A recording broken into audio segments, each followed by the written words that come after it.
اعوذ باللہ من الشیطان الرجیم بسم اللہ الرحمن الرحیم۔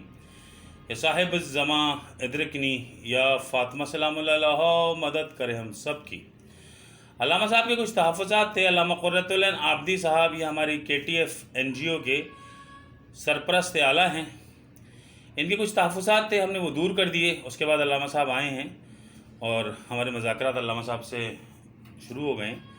تو میں پہلا سوال علامہ صاحب سے یہ کروں گا کہ علامہ صاحب، جو ہمارے کراچی کا جو مسئلہ ہے خمس کا، اس کراچی میں خمس نہیں آ رہا۔ میرے پاس کل بھی ملیر سے ہمارے ایک فہیم بھائی ہیں، ملیر کے ڈسٹرکٹ کے صدر ہیں، ان کا میرے پاس فون آیا کہ بہت سی ایسی فیملیز ہیں جن کو بے یار و مددگار پڑی ہوئی ہیں، بستر سے لگی ہوئی ہیں خواتین، کھانے کو نہیں ہیں۔ اس حال میں ہمارا کراچی ہے اور پورے پاکستان میں خمس جا رہا ہے سوائے کراچی کے۔ یہ کراچی سے زیادتی کیوں؟ اعوذ باللہ من الشیطان الرجیم، بسم اللہ الرحمن الرحیم۔ جوجی بھائی، آپ سے بہت اچھی ملاقات ہوئی اور بہت اچھی بات چیت رہی، اور میں جو بچی ہیں ان سے میں کیا نام ہے ان کا؟ حسن زہرا باجی۔ حسن زہرا سے، اس بچی سے میں ملا اور ان کی میں نے تمام باتیں سنی، اور میں نے ان سے حلفیہ بھی، انہوں نے بہت سی باتوں کو حلف لے کر جو ہے وہ کیا، اور میں سمجھتا ہوں کہ اس بچی کے ساتھ جو ہے وہ زیادتی ہوئی ہے، اور اس کی بچی کی تمام زیادتیوں کا تدارک ہونا چاہیے۔ لیکن دیکھیے، بنیادی طور پر تدارک ہونا چاہیے، اس بچی کے بھی ہونا چاہیے۔ یہ ماشاءاللہ حسن زہرا کا بیٹا ہے، تو میں جو اپنی حیثیت میں، کیپیسٹی میں کیا کچھ کر سکتا ہوں، وہ کچھ ان کے سر پر ایک ہاتھ رکھ دیا۔ تو بات یہ ہے کہ جو اس وقت حقیقت اگر آپ سننا چاہتے ہیں نا، جی حقیقت سننا چاہتے ہیں۔ حقیقت یہ ہے کہ جو کراچی میں ہم چیخ کے تھک گئے، کراچی میں سادات کی بیٹیاں ہیں، وہ غیر سادات کے دروازے پر کھڑی ہیں، اور وہ خمس کی لائن میں سہم سادات، ان کو سادات کا حق مل جائے، معذرت کے ساتھ بھیک کی طرح لائنوں میں لگا کے سید زادیوں کو 400 روپے دیتے ہیں۔ اچھا، آپ بتا رہے ذلیل بھی کیا جاتا ہے نا؟ ذلیل کیا جاتا ہے ان کو، ان کے ساتھ اور بہت کچھ جو میں نہیں کہنا چاہتا وہ سب کیا جاتا ہے۔ نہیں، یعنی ان کو ان کی مجبوری سے، غربت سے فائدہ اٹھایا کے ان کو مطلب یہ آفرز دی جاتی ہیں کہ اگر تم ہمارے ساتھ چلو گی تو یہ کر دیں گے، اور جی بالکل ایسے ہی۔ تو یہ بچی جو اس نے اپنی سٹوری سنائی اور جو باتیں اس نے بتائیں، تو وہ اس کو لے جایا گیا کہیں پر، یعنی دہلانے والی باتیں تھیں، دہلانے والی باتیں تھی۔ تو اس طرح قوم کی بہت سی بیٹیوں کے ساتھ ہو رہا ہے، زیادتیاں ہو رہی ہیں، اور میں سمجھتا ہوں کہ اگر ہم یعنی ان بیٹیوں کے ساتھ بھی کر دیں گے، کل کچھ اور بیٹیاں آ جائیں گی، تو یعنی سسٹم کو صحیح کرنا ہوگا۔ یعنی ہمارا جو خمس ہے، یہاں پہ جو سادات کی ایک بڑی تعداد ہے، ان کو یہاں پہ کسی طرح کا خمس نہیں مل رہا، یہ سمجھتے ہوئے کہ شہر کراچی ہے، اس میں بہت لوگ کام کر رہے ہوں گے، لیکن یہاں پہ کوئی کام نہیں کر رہا۔ غربت کا یہ عالم ہے کہ فہیم بھائی بتا رہے ہیں کہ بھوکی ہیں، جعفر طیار کی خواتین بھوک سے بلک رہی ہیں، بھیک مانگ کے لوگ کھانا کھا رہے ہیں، یہ ایسی ہوتی ہیں قومیں؟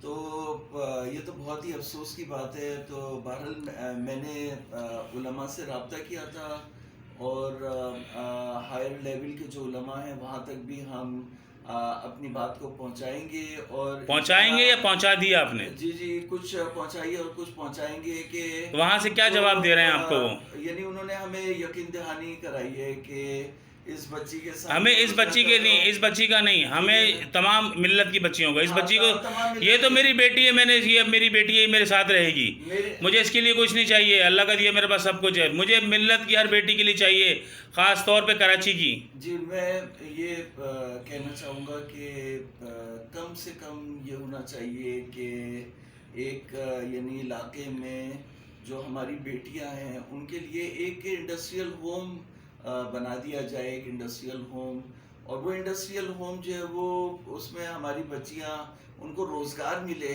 جب ان کی غربت اور افلاس ختم ہو جائے گا تو پھر جو ہے وہ کسی کے دروازے پہ وہ نہیں جائے گی۔ بڑی یعنی محرومیاں ہیں، بہت مسائل ہیں، تو کیا آپ کے ٹی ایف خمس تو چھوڑیے، سہم امام تو چھوڑیے، سہم سادات ہی نہیں پہنچ رہا. اب میں آپ کو بتاؤں ایک اور مسئلہ یہ آ جاتا ہے کہ وہ احتیاط واجب کیا آیت اللہ سیستانی صاحب نے کہ خمس ان کو دیا جائے جو نماز پڑھتے ہوں، جو روزہ رکھتے ہوں.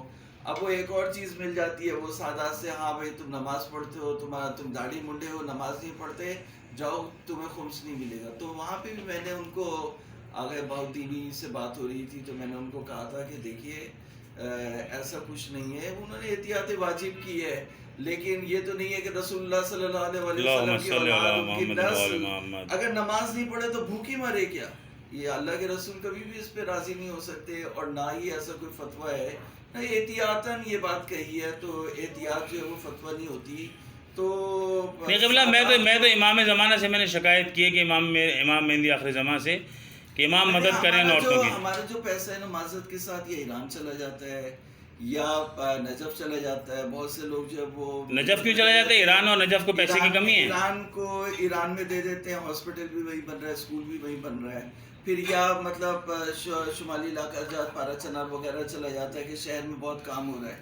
کچھ نہیں تو کیا میں نے 10 سال ویلفیئر کے مجھے پتہ ہے نا کچھ بھی کام نہیں ہو رہا. میں ایک دفعہ سیلانی والوں کے کسی کو بھیجا کہ ان سے کہا کہ اپلیکیشن دے کے کہ رکشہ دے دو تو انہوں نے بولا کہ ہم اہل تشیع کو نہیں دیتے. تو اس دن سے میں خون کے آنسو رو رہا ہوں کہ ہماری اتنی بڑی کمیونٹی، اتنا بڑا سسٹم، اتنے بڑے علماء، اتنے ذمہ دار لوگ، اتنے بڑے بزنس مین، ہماری کمیونٹی کیوں بھوکی مر رہی ہے، کیوں غربت اور افلاس کا شکار ہے، کیوں فرسٹریشن کا شکار ہے. دیکھیے علامہ صاحب ایک میری بات سنیں، فرسٹریشن آپ دیکھیں. ہمارے ایک دوست ہیں شجاع بھائی، پوری ملت پوری شیعت ان کو جانتی ہے، وہ بڑے شیعہ لیڈر ہیں. اور ہمارے وہ دوست جو ہیں وہ اس قدر ایگزاسٹ ہو گئے ہیں کہ وہ یہ کہتے ہیں کہ اس نظام کو لپیٹ دینا چاہیے. یہ جو علماء سو ہیں ان کو لپیٹ دینا چاہیے، یعنی ان کو شیعت سے ماننے سے انکار کر دینا چاہیے کہ جو اپنی قوم کی بیٹیوں کے لیے ویلفیئر نہ کر سکے. یعنی میری جو ابھی جید علماء سے بات ہوئی وہ کہہ رہے ہیں نہیں ہمارا شعبہ ویلفیئر نہیں ہے. آپ کا شعبہ ویلفیئر نہیں ہے تو آپ کس لیے شیعہ سیاست کر رہے ہیں جب آپ شیعوں کے اندر. نہیں میں اس کا جواب دیتا ہوں کہ ویلفیئر شعبہ نہ ہو، آپ سہم امام لے رہے ہیں. جب آپ سہم امام لے رہے ہیں تو آپ کی ذمہ داریاں ہو گئی. جب آپ سہم سادات لے رہے ہیں تو پھر سادات کے جو لوگ بھوکے مر رہے ہیں وہ ذمہ داریاں ہو گئی. اگر آپ سہم امام نہیں لے رہے ہوتے، سہم سادات نہیں لے رہے ہوتے تب بھی آپ یہ نہیں بول سکتے. علامہ صاحب آخری سوال کہ ہم اس وقت تک اپنی تحریک کو نہیں روکیں گے اور ہم اس وقت تک حق کی آواز جس انداز میں بھی ہمیں صحیح لگے گا ہم کریں گے. ہم اس وقت تک نہیں رکیں گے جب تک ہمارا خمس کا حق اور خمس کا سسٹم ٹھیک نہیں ہوگا. بقول شجاع بھائی کے کہ بس یہ ہونا تھا ایک دفعہ ہو گیا. چلو میں یہ سمجھتا ہوں کہ علماء ایسے علماء ہیں اگر ہم صحیح سے ان تک اپنی آواز پہنچا دیں گے اور ان کو اپنی بات صحیح سے سمجھانے میں کامیاب ہو جائیں گے تو وہ ضرور ان مسائل کی رسیدگی کریں گے. مجھے سب سے بڑی ایشیا کی آبادی جعفر طیار کے لیے، عباس ٹاؤن کے لیے اور انچولی کے جو انچولی میں بہت کم غریب لوگ ہیں مگر عباس ٹاؤن اور جعفر طیار میں بہت بڑی تعداد ہے. ہمیں ان سب کے لیے سسٹم چاہیے. ہم اس وقت تک نہیں رکیں گے جب تک ہمیں ان تمام آبادیوں کے لیے حسین ہزارہ گوٹ، اپنا منگو پیر، ہر اس علاقے کے لیے ہمیں وہ خمس جو ہمارا حق ہے وہ ہمیں نہیں دیا تو ہم بغاوت کریں گے اور میں باغی ہوں. یعنی آپ کا مقصد یہ ہے کہ جو مظلوم، جو محروم، جیسے آپ نے ایک محروم خاتون کو پناہ دی تو آپ کا مقصد یہی ہے کہ محروموں اور مظلوموں کو ان کا حق دلایا جائے. اگر وہ سادات کی بیٹیاں ہیں تو سہم سادات سے، اور اگر وہ دوسرے لوگ ہیں تو سہم امام سے یا پھر صدقات سے ان کی مدد ہو. اور نہیں آپ خامنہئی صاحب کو اور ساجد نقوی صاحب کو، راجہ ناصر صاحب کو، جتنے بھی جید علماء ہیں ان کو کیا پیغام دیں گے اس پلیٹ فارم سے؟ میں تو تمام علماء کو جو میرا پیغام سن رہا یہ کہوں گا کہ یہاں جو ہمارے مومنین ہیں اور سادات کی بیٹیاں ہیں وہ بہت تکلیف میں ہیں تو ان کو ان کے مسائل کی مکمل طور پر رسیدگی کرنی چاہیے اور اس کی تفصیلات اپنے نمائندگان سے اور وہ جو درندہ صفت لوگ ہیں جو ان کو مکان لینے کے بدلے میں ان کے ساتھ جو کچھ کر رہے ہیں، اگر ان کی غربت اور افلاس کو ہم اپنی بیٹیوں کی غربت اور افلاس کو ہم اس کا سدباب کر دیں گے تو وہ پھر مجبور نہیں ہوں گی کہ ان کے جھانسوں میں اور ان کے مکانوں میں اور ان کی دولتوں کے پیچھے ہو جائیں. انشاءاللہ ہم اپنی قوم کو ان سے ضرور الگ کریں گے. زندہ باد.